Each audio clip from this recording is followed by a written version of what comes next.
9वां अध्याय भाग 7 विनय के प्रकार।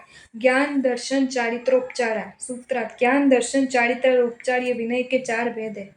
विवेचन प्रस्तुत सूत्र विनय के निम्नलिखित 4 प्रकार बताएं। ज्ञान विनय आलस्य रहित होकर श्रद्धा और आदर के साथ ज्ञान प्राप्त करना, उसका अभ्यास जारी रखना ज्ञान विनय है। दर्शन विनय देव गुरु धर्म तथा जिनवानी के प्रति दृढ़ श्रद्धा भक्ति और निष्ठा रखना दर्शन विनय। चारित्र विनय सामयिक आदि 5 चारित्रों पर श्रद्धा करना, काया के द्वारा उनका पालन करना, भव्य जनों के समक्ष उनकी प्ररूपना करना आदि चारित्र विनय है। उपचार विनय गुरुजनों के प्रति श्रेष्ठ तथा योग्य व्यवहार करना।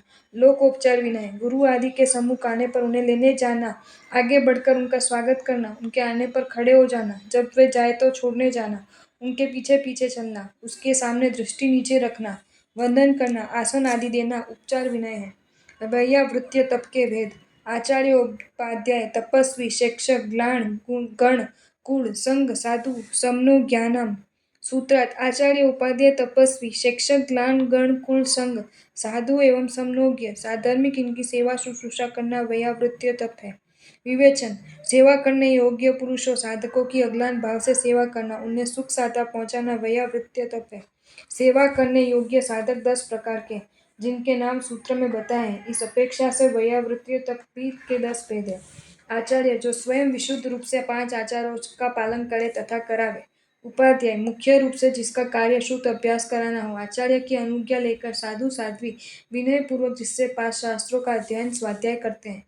तपस्वी महान और उग्र तप करने वाले तपस्वी है। शिक्षक नव दीक्षित होकर शिक्षा प्राप्त करने वाले शिष्य है। ग्लान जो रोग आदि से पीड़ित हो। गण भिन्न भिन्न आचार्यों के शिष्य यदि परस्पर समान वासना वाले हो तो उनका समुदाय गण कहलाता है।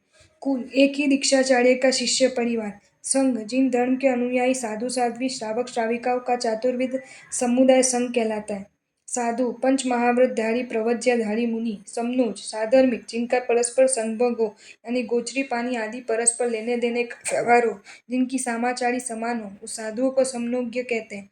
इन सबको आहार पात्र आदि आवश्यक वस्तुओं से भक्ति करना करवाना, ज्ञान वृद्धि में सहयोग देना, शारीरिक शुश्रूषा करना आदि सभी प्रकार से सुख साधा पहुंचाकर उनकी साधना में सहयोगी बनना वैयावर्त तप है।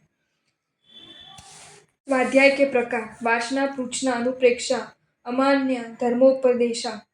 सूत्रार्थ वासना पृच्छना अनुप्रेक्षा आमन्य एवं धर्मोपदेश यहाँ 5 प्रकार के स्वाध्याय हैं। प्रस्तुत सूत्र में स्वाध्याय के 5 भेद बताएं। वासना गुरु मुख से विधि पूर्वक जिन वचनों को ग्रहण करना, सूत्र और अर्थ को शुद्धता पूर्वक पढ़ना, योग्य साधकों को पढ़ाना और जो नहीं पढ़ सकते उन्हें सुनना।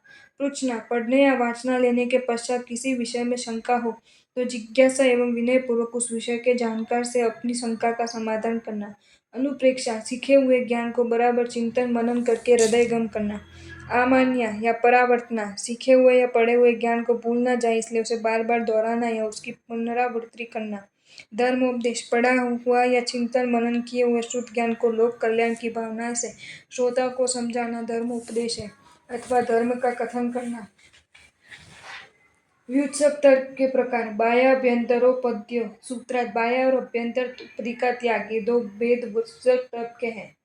प्रस्तुत सूत्र में व्युत्सक तर्क के 2 बताए हैं। बाह्योपदी धन धान्य आदि बाह्य पदार्थों की ममता का त्याग। आभ्यंतरोपदी शरीर की ममता का त्याग, काशिक विकारों का त्याग। ध्यान का अधिकारी व लक्षण। उत्तम सहननस्यैकाग्रचित्ता निरोधो ध्यानम। उत्तम सहनन वालों का एक विषय में चित्त वृत्ति का रोकना ध्यान है। अमुहूर्तात् सूत्रार्थ यह अंतर्मुहूर्त पर्यंत रहता है। प्रस्तुत सूत्र 27 में ध्यान के अधिकारी तथा ध्यान का लक्षण दिया गया और सूत्र 28 में ध्यान का अधिकतम काल बताया है। मन की 2 अवस्थाएं, चंचल और स्थिर। इनमें से मन की स्थिर अवस्था ध्यान है। अग्र शब्द का अर्थ आलंबन है और चिंता शब्द का अभिप्राय चिंतन अथवा चित्त की वृत्ति है। चित्त की वृत्तियों का एक आलंबन विषय पर अवस्थित अथवा एकाग्र हो जाना ध्यान है।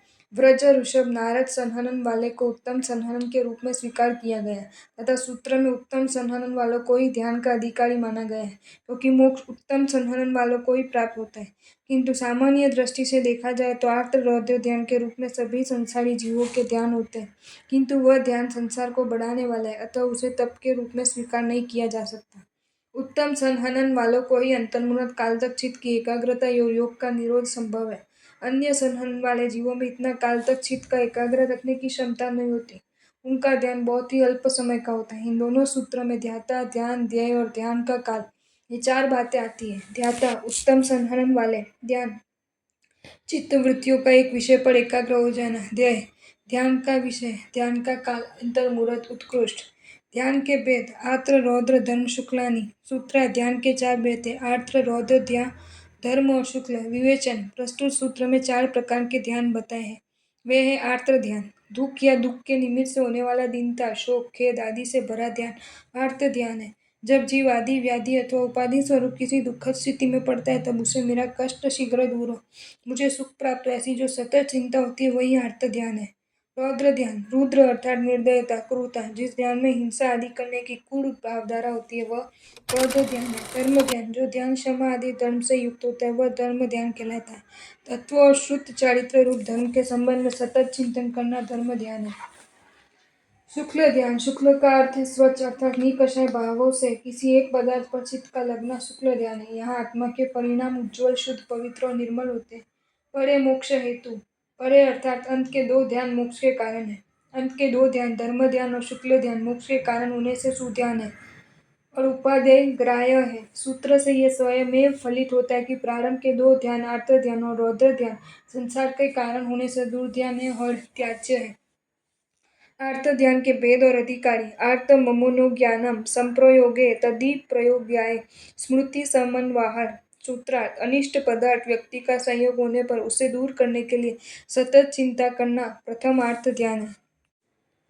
वेदना याश्च, वेदना होने पर उसे दूर करने के लिए सतत चिंता करना द्वितीय आर्त ध्यान है। विपरीतम मनोज्ञानम, सूत्रार्थ इष्ट पदार्थ का वियोग होने पर उसकी प्राप्ति के लिए सतत चिंता करना तीसरा आर्त ध्यान है। निदानम च, धर्म आराधना के फल स्वरूप सांसारिक वस्तु की प्राप्ति के लिए सतत चिंता करना चतुर्थ अर्थ ध्यान है। तद्विरत देश विरत प्रमत्त संयत्तानाम, सूत्रार्थ यह आर्त ध्यान अविरत देश विरत और प्रमत्त संयत तक होता है। प्रस्तुत सूत्र 31 से 34 तक के चार सूत्रों में आर्त ध्यान के चार प्रकार बताए हैं और सूत्र 35 में यह बताया गया है कि आर्त ध्यान के अधिकारी कौन है, अर्थात किन जीवों को आर्त ध्यान होता है। आर्त ध्यान के चार प्रकार, अनिष्ट संयोग आर्त ध्यान, अप्रिय व्यक्ति वस्तु आदि के प्राप्त होने पर उसके वियोग की सतत चिंता करना। रोग चिंता आर्त ध्यान, शारीरिक या मानसिक पीड़ा होने पर उसके निवारण की व्याकुलता पूर्वक चिंता करना रोग चिंता आर्त ध्यान। इष्ट वियोगार्थ ध्यान, प्रिय व्यक्ति या वस्तु का वियोग हो जाने पर उसकी पुनः प्राप्ति के लिए चिंतन करना। ऐश्वर्य, स्त्री, परिवार, मित्र, भोग आदि की सामग्री का नाश होने पर व्यक्ति को जो शोक, चिंता या खेद होता है वह इष्ट वियोग जनित आर्त ध्यान कहलाता है। निदान आर्त ध्यान, भोगों की लालसा की उत्कंठा के कारण जो वस्तु प्राप्त नहीं है उसकी प्राप्ति की इच्छा करना निदान है। कोई भी पुण्य कार्य अथवा धार्मिक अनुष्ठान करते समय या करने के पश्चात मोह, अज्ञान एवं मिथ्यात्व के कारण स्वर्गीय सुख, राज्य, संपत्ति, विषय सुख तथा पूजा प्रतिष्ठा की कामना करना, ये सब मुझे प्राप्त हो ऐसा दृढ़ संकल्प करना निदान रूप आर्त ध्यान है। इस प्रकार केवल अपने ही सुख दुख की निरंतर चिंता करते रहना अथवा विषय सुख का प्रगाढ़ राग एवं दुख का तीव्र द्वेष करना आर्त ध्यान है। पहले से छठे गुण स्थानों में उक्त आर्त ध्यान संभव है। आपको ये वीडियो अच्छा लगा हो तो इसे लाइक करें और शेयर करें और ऐसे ही नए नए वीडियोज़ देखने के लिए सब्सक्राइब करें हमारी channel Jain facts and stories को।